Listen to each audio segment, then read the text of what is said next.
Arkadaşlar kanalıma hoş geldiniz. Bugün tekrardan bir sabun videosuyla karşınızdayım. Bugün sıvı sabun slime yapacağım. Nasıl olacak bir fikrim yok. Başlayalım isterseniz. Burada şöyle göstereyim. Sıvı sabun var. Gördüğünüz gibi sıvı sabun var. Bir de pembe renkli.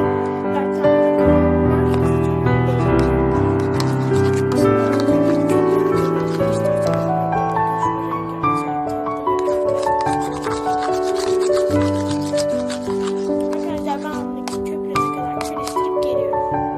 Arkadaşlar 2 dakikadır karıştırıyorum. Şimdi içerisine su tuz ekleyeceğim. Köpürdüm. Karıştırıyorum. Hemen kıvam oluyor. Şimdi içine birazcık daha tuz ekleyeceğim. Püf nokta tuzunu az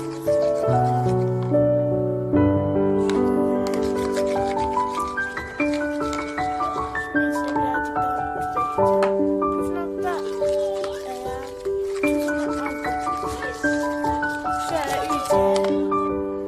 şekilde kıvamlı arkadaşlar.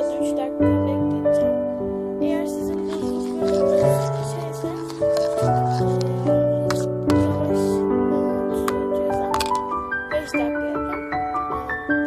Şöyle bakayım.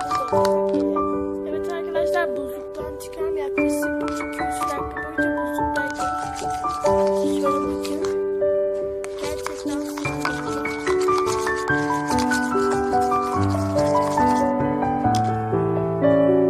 Hiç yapışmıyor arkadaşlar.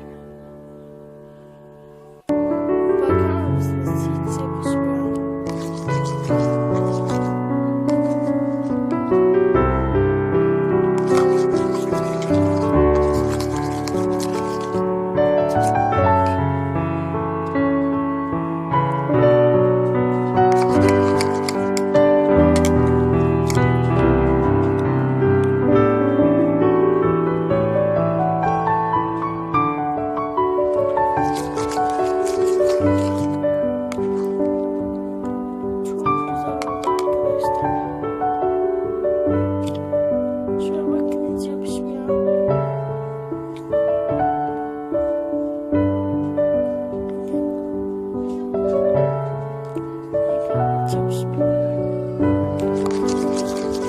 Gerçekten başarılıyız.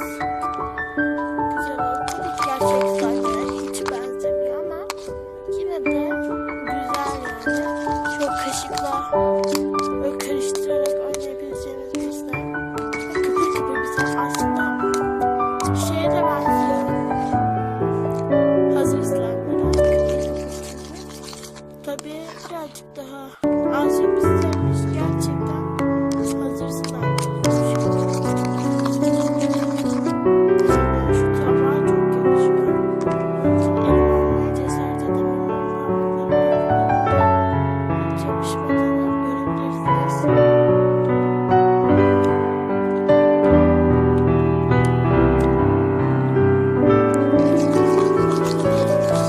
Yapışacağını düşünüyorum.